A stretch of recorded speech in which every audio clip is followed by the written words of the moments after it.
हिंदू समाज में व्याप्त विषमताओं को दूर करने के लिए आजीवन कोशिश किए। डोम राजा के घर भोजन भी किया। अब इसी से संबंधित एक घटना है 19 मार्च 1994 की। महंत अवैधनाथ उस समय काशी में थे और डोम राजा से मुलाकात की। डोम राजा ने कहा, हम तब तक नहीं मानेंगे जब तक कि संत समाज के लोग हमारे घर भोजन नहीं करेंगे। बस फिर होना क्या था। महंत जी ने आश्वासन दिया और बोले कि इस दिन आपके घर भोजन करने आएंगे, लेकिन आपको इस बात का ध्यान रखना होगा कि भोजन आपके घर के लोग या आपके रिश्तेदार ही बनाएंगे। निर्धारित समय पर सैकड़ों की संख्या में साधु संत तैयार हो गए, लेकिन जब खाना खाने की बारी आई तो कुछ संतों ने कहा कि उन्हें उल्टी हो रही है। तब बड़े संत ने कहा कि वह सब समझ रहे हैं कि लोग भोजन नहीं करना चाह रहे। तब अवैधनाथ जी के नाराजगी के बाद सभी संतों ने भोजन किया।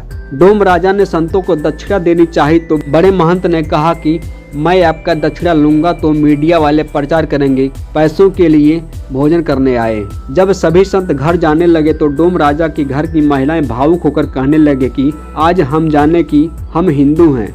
तब महंत जी ने कहा कि हिंदुओं में छुआछूत कहीं नहीं है, हम इसी अभियान पर निकले हैं, आप सभी लोग मिलकर रहें। 21 जुलाई 1984 को जब राम जन्मभूमि यज्ञ समिति का गठन किया तो इसका अध्यक्ष महंत अवैधनाथ को चुना गया। दोस्तों, यह आंदोलन भारत में क्षेत्र में और जनसभा के आधार पर 1857 की क्रांति और देश में लगे आपातकाल के खिलाफ हुए आंदोलन से भी बड़ा था। सभी आचार्य, धर्माचार्य और देश का संत समाज महंत अवैधनाथ को अपना आदर्श मानते थे। इनके ही नेतृत्व में राम जन्मभूमि आंदोलन ने भारत की दिशा बदल दी। विविधता और भिन्न भिन्न मतों को मानने वाले हिंदू समाज के धर्म आचार्यों को एक मंच पर लाया। 14 अक्टूबर 1984 को पवित्र संकल्प के साथ अयोध्या के सरयू तट से एक धर्म यात्रा लखनऊ पहुंची, जिसमें लाखों की संख्या में हिंदू जनमानस ने भाग लिया। उसके बाद इस आंदोलन को राष्ट्रव्यापी बनाने के लिए विराट हिंदू सम्मेलन भी हुआ। इसमें प्रस्ताव पास किया गया कि श्री राम जन्मभूमि हिंदुओं की थी और रहेगी भी। 9 नवंबर 1989 को शिलान्यास करने का निर्णय हुआ, किंतु उस समय के तत्कालीन गृह मंत्री ने मना कर दिया। जगह जगह रामशिला का पूजन करके सरकार पर दबाव डाला गया कि वह शिलान्यास की अनुमति दे। 21 नवंबर 1990 को महंत अवैधनाथ ने कहा कि अब याचना नहीं, रण होगा।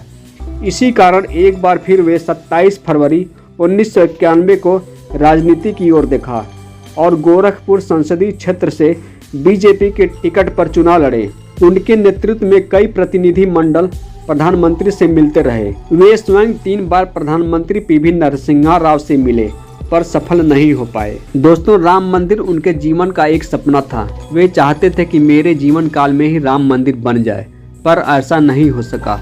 दोस्तों, गीता में लिखा है आत्मा अजर अमर है। आज दोस्तों राम मंदिर का उद्घाटन हो गया।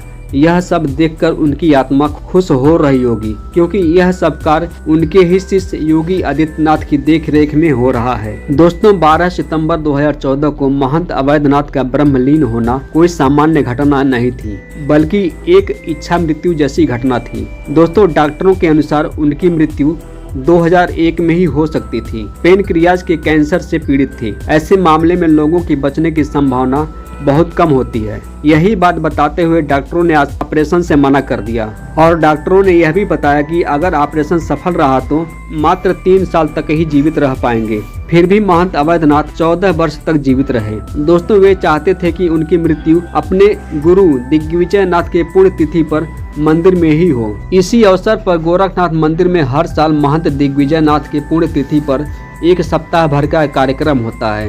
2014 में इसी कार्यक्रम के दौरान योगी आदित्यनाथ गुड़गांव के मेदांता अस्पताल में भर्ती अपने गुरु का समाचार लेने पहुंचे। सेहत रोज जैसी ही थी। योगी आदित्यनाथ दिल्ली में मिले सरकारी आवास में लौट आए। उस समय योगी जी सांसद थे। अचानक 10 बजे मेदांता से फोन आया कि आपके गुरु जी का स्वास्थ्य बिगड़ गया है। योगी जी वहां पहुंचे तो उन्होंने देखा कि वेंटिलेटर में जीवन का कोई लक्षण नहीं है। उसके बाद वहीं पर योगी जी ने महामृत्युंजय का जाप करना शुरू कर दिया और करीब आधे घंटे के बाद वेंटिलेटर में जीवन के लक्षण दिखाई देने लगे। तब योगी जी ने उनके कान में कहा, कल आपको गोरखपुर ले जाऊंगा। यह सुनकर उनकी आंखों में आंसू आ गए। योगी जी आंसू साफ किए और ले जाने की तैयारी करने लगे। अगले दिन जब गोरखपुर मंदिर पहुंच गए तब उन्होंने कान में कहा कि अब आप गोरखपुर मंदिर आ गए हैं। उसके बाद अवैधनाथ के चेहरे पर थोड़ी सी मुस्कुराहट आई और करीब आधे घंटे के बाद उनका शरीर शांत हो गया। दोस्तों, उनकी ही याद में महाराजगंज चौक बाजार पर स्थित गोरक्षपीठाधीश्वर अवैधनाथ महाविद्यालय